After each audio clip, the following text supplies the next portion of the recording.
Yami Mukanda ulivatiwa kweze nami ngafuna ku Livingstone Makishi 2023 Mukanda Mukanda mateli wasaka pabo nevu tumkwe wana ewa.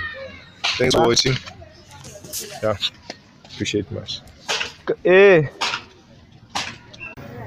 Eyo hivyo